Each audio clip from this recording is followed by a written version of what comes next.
We here at the Sports History Network proudly partner with 26 podcasts, all revolving around the history of sports. But did you know that many of our hosts were sports history authors way before they started their shows? It's true. We've got Joe Ziemba, host of When Football Was Football, Joe Zagurski, host of Pro Football in the 1970s, Mark Morthier, host of Yesterday's Sports, Tommy Phillips, host of Lombardi Memories, and Scott Adamson, co-host of From the 55-Yard Line. All these authors have many books for you to choose from. To check them out, go to our website at sportshistorynetwork.com/sportshistorybooks. Pick up your copy today. Soundtrack provided by Kevin MacLeod of filmmusic.io. This episode is a little bit different, as I'm going to explain in just a few minutes. But in my message that I just gave, I didn't go into a lot of detail about how heroic and about how great people have been. There are stories of heroism that come along with my topic today that it never ceases to amaze how great humanity is, how much people are willing to give, how much people are willing to help. You think that when things are getting bad in this world, that we're losing good people. People come up and do some amazing things, and you're going to hear about what's happening in Waverly in this particular podcast. But I want to let you know that I've gotten calls from Georgia, North Carolina, Kentucky, Scotland. I've gotten messages from India. I've gotten messages from all sorts of places, people wanting to know what they can do to help. This is what football family is all about. Family. And when people are in need, watching people step up, taking a role to help others, it's amazing. But as you listen to this particular podcast, this episode, I want you to look online, look at some of the devastation of the topic that we're going to talk about today, and see what you can do to help if you're able to. Thank you for listening to Football is Family. Welcome back to the Football is Family podcast. I'm recording this on a Thursday, and I will release it a little bit later on today. But if you have followed news this week and have heard of a little town in Tennessee called Waverly, Tennessee, I want to let you know what's going on. I am a preacher in a little town called Hurricane Mills, Tennessee, about 7 miles outside of Waverly. Many of the members where I preach live in Waverly. Many people that I've grown to love live in Waverly. And this past Saturday, about 9 o'clock, the Trace Creek in Waverly started to flood. And being 7 miles out, I didn't get the opportunity to go in and help people escape. We were pretty much blocked in. But for a number of hours, I want to say maybe 3 or 4 hours, Trace Creek rose. And if you see the topography of Waverly, from where it started to where it settled, it's kind of like a bowl. So we had several inches of rain hit in a short period of time, it just basically stood right over Humphreys County, Waverly, and just engulfed an area that is right next to, in fact, it encompasses where my son and my daughters attended school. The junior high and the high school where my son attends, which is a little bit further down and was affected by another creek. And the elementary school with my youngest goes to school, were all underwater, several feet, in fact. In that area, we were able to go Saturday and look. And then Sunday, my son and my wife and I went and helped move some things. Over 20 people died One story in particular, a father had 4 of his children tied in his arms, and the water swept away 2 7-month-old set of twins, and they, of course, died. And yesterday, my wife was out helping comb an area for a 16-year-old little girl, and they found her just a few feet away from where my wife was. This area, if you were to go there, and like I said, my son, my wife, and I did on Sunday, houses were literally picked up and moved off of their foundations. The foundations were fine. The houses were put in the middle of the streets. They were put in neighboring yards. In fact, one house went several feet. And one of my son's friends, as he was getting out of his car, fighting to get away from the water, he watched 2 people get hit by that house and drown. One of our members lost his sister because she got swept away and got stuck underneath a car. When people say flash flooding, when I was growing up, I thought flash flooding was something up to your ankles. But ever since 2010, if anybody knows their history, Nashville and Waverly and was hit by a flood. In fact, my son and I and my wife were up at Nissan Stadium. They had the Titans Kids Day, and I was able to go up there. My son didn't really care for it, but I signed him up for it anyway. It started raining, so they had everything in the concourse. But by the time we had left Nissan Stadium, because of the Cumberland, had flooded. We went to the Great Escape there on Charlotte Avenue for their free comic book day. And by the time we had left, that had flooded. And I thought, maybe this is not a good day for us to be out anywhere. That was awful. This was so much worse. Let me say this. When you hear somebody say flooding or there's a potential for flooding, believe them. There's stories about people. In fact, one of our members, her husband nearly got pulled away. He was trying to help her.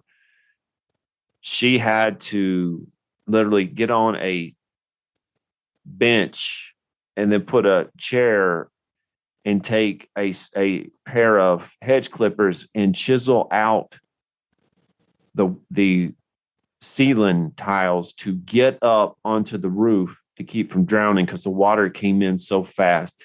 And I asked somebody, I said, why did this happen? How did this happen? And they said, if you ever see on TV or cartoons where the water kind of trickles in and it comes in as a gush, that's what happened. Things started to block, the outlets for the creek, and it just came over the edges to the point that it couldn't hold anymore, and it started doing that. This is in Waverly, Tennessee. You could probably see on videos some of the things, but let me tell y'all, folks, what you see on TV is not anywhere near how bad it is. I'm a preacher by trade. I've heard stories in people's lives and typically I don't hear a lot of good stuff. People found out what I do and they came to me. My son and I stayed overnight at a church 2 nights this week to give people some safety, let them know that somebody's watching out after them.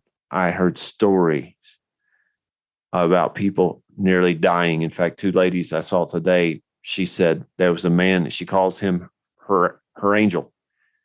He literally went in a helicopter and got her off the top of her roof. I mean, if you remember Katrina, that's what was happening. What happened down in New Orleans, that's what was happening in Waverly, Tennessee. Landlocked, several hundred miles away from water like that.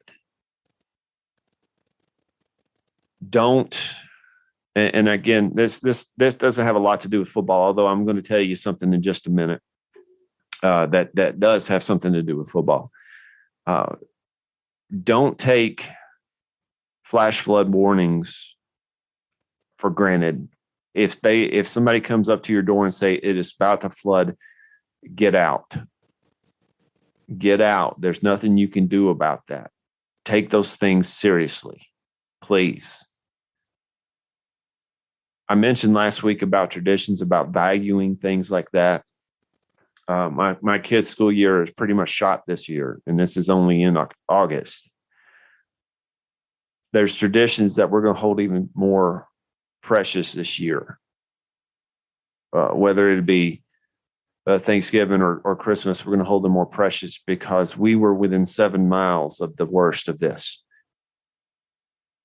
It could have been us. I'm sitting here telling you these things. It's therapy for me, to be honest. But I want y'all to know that please value people today, even more so than you did before. Now, if you want to help, there are a lot of people out there who are trying to take money from you. Be careful. Message me at Jeremy_McFarland, and I can give you some legitimate people or places, organizations to send money to. This week, my church has several items outside in the pavilion that we can't store anywhere. That's great. But within a month, this stuff will probably be gone and we'll need more things. People have literally lost everything. I had a guy Saturday. He came crying to me and said, my dog drowned because she couldn't get out of the house. And you think, well, that's a dog. If you're like me, I've got a few dogs. If you're like me, dogs are family. There's nothing I can say to make that better.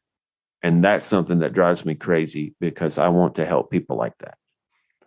If you want to help people in Waverly, you can, like I said, get a hold of me and send things. You can send things. I will give you organizations to go to. Red Cross is something good to go to as well. But I can show you some things that have worked for us here that are trustworthy, that will use your money properly. Number one. Number two, you know that I am the biggest Titans homer that you're going to find anywhere around here.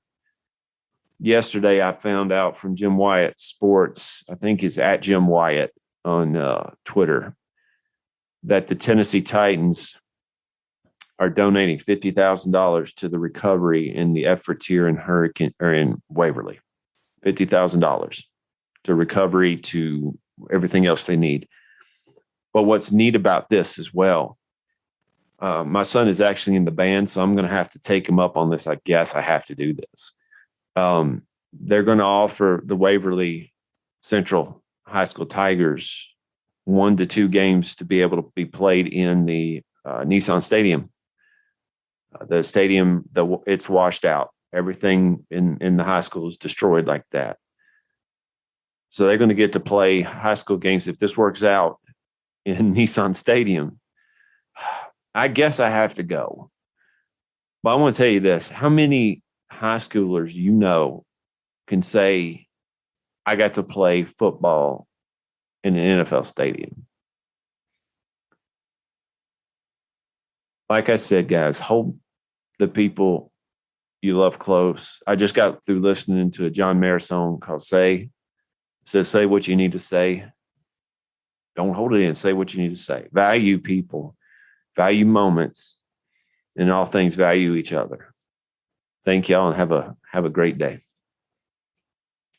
At the Sports History Network, we're all about sports yesteryear, and so we're so pleased to introduce you to Row One, an online memorabilia gallery and shop that brings your sports history to life anywhere. The Row One gallery includes over 5,200 gorgeously reproduced prints of team posters, game program covers, game tickets, advertisements, and more in baseball, pro and college football, pro and college basketball, and more. And any gallery item may be printed in a variety of sizes on wood, metal, canvas, acrylic, or poster paper. And in Row One shop, check out the thousands more of unique items with the retro and historical designs dating back to 1876, including t-shirts, long sleeve shirts, phone cases, mugs, blankets, pillows, towels, and even shower curtains. Go to sportshistorynetwork.com, ROW1, for access to the full Row One catalog and for gallery prints and gift items, plus get a 15% discount off all prints on the Row One Pictorium Gallery with coupon code SHN15. Follow the link on the show notes.